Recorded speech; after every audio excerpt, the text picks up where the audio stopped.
ભુજથી માત્ર 40 કિલોમીટરના અંતરે અંજાર નામે એક ગામ આવેલું છે, જ્યાં પહેલાના જમાનામાં થઈ ગયેલ સતી તોરલ અને લૂંટારા બાદ સાધુ બનેલ જેસલની સમાધિ આવેલી છે. આ ગામનું નામ પહેલા અંજેપાળ હતું, પરંતુ સમયના વહાણની સાથે તેનું નામ બદલાઈને અંજાર થઈ ગયું. કચ્છની ધરતી ખૂબ જ સાહસી અને શૂરવીરોથી ભરેલી છે. ત્યાં ખૂબ મહાન સંતો પણ થઈ ગયા અને મહાન કવિઓ પણ થઈ ગયા. ગુજરાતમાં એવો કોઈ વ્યક્તિ નહીં હશે જે જેસલ તોરલને નહીં જાણતો હોય.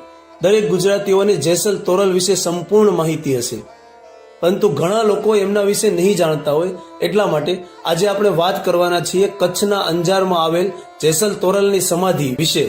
તો મિત્રો, એવું સાંભળવામાં આવી રહ્યું છે કે જ્યારે આ બંને સમાધિ જેસલ અને તોરલની સમાધિ ભેગી થઈ જશે ત્યારે દુનિયાનો અંત થઈ જશે. એ વાત એકદમ સાચી છે. અને તમે પણ હજુ સુધી કચ્છમાં આવેલ અંજારમાં આ સમાધિની મુલાકાત લીધી ના હોય તો જરૂર લેજો.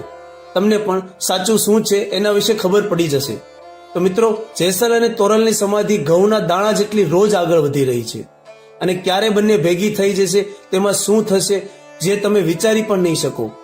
અને આ સમાધિ બંને ક્યારે ભેગી થશે એની પણ સંપૂર્ણ માહિતી આજના વિડીયોમાં જાણવા જઈ રહ્યા છીએ. તો વિડીયોને અંત સુધી જરૂર નિહાળજો, તમને પણ ખબર પડે કે આ બંને સમાધિ ભેગી થશે. તો મિત્રો, વાત એવી છે, જેસલ જાડેજાનો આખા કચ્છમાં ડર હતો. લોકો એમના નામથી થરથર કાપતા હતા. કહેવાય છે કે 14મી સદીના મધ્ય ભાગમાં જેસલ થઈ ગયા.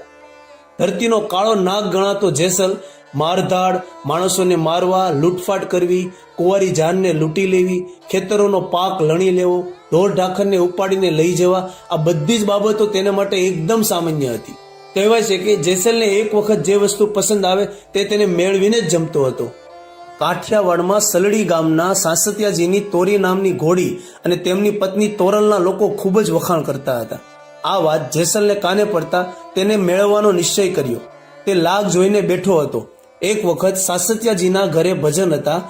બસ આ વાતની તક ઉઠાવીને તે રાત્રે તેના ઘોડારમાં પહોંચી ગયો.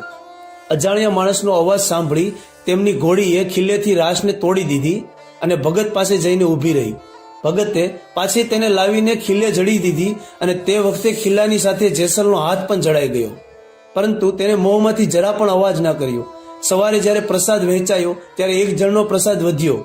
તે વખતે કોઈ પણ માપ વિના પ્રસાદ બનાવવામાં આવતો હતો અને ત્યાં જેટલા લોકો હોય તેમને પૂરો પડતો હતો, ન જરાય વધતો કે ન ઘટતો. ભગત ચિંતામાં પડી ગયા. ઘોડીનો અવાજ સાંભળીને તે ઘોડા પાસે ગયા અને જોયું તો જેસલનો હાથ ખીલ્લાની સાથે જડાયેલો હતો.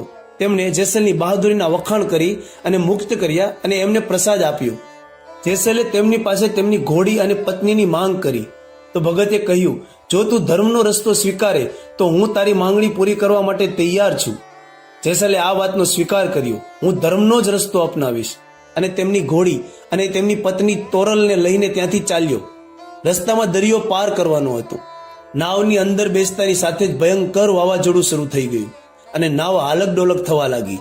સતી તોરલે તે વખતે જેસલે કરેલા પાપોને યાદ દેવડાવ્યા અને તેને જીવનનું રહસ્ય સમજાવ્યું. એટલે જ કહેવાય છે, પાપ તારો પર કશ જાડેજા, ધર્મ તારો હંભાળ રે. જેસલને તેનું જ્ઞાત થતા તેને પાપનો માર્ગ છોડીને ભક્તિનો માર્ગ અપનાવ્યો.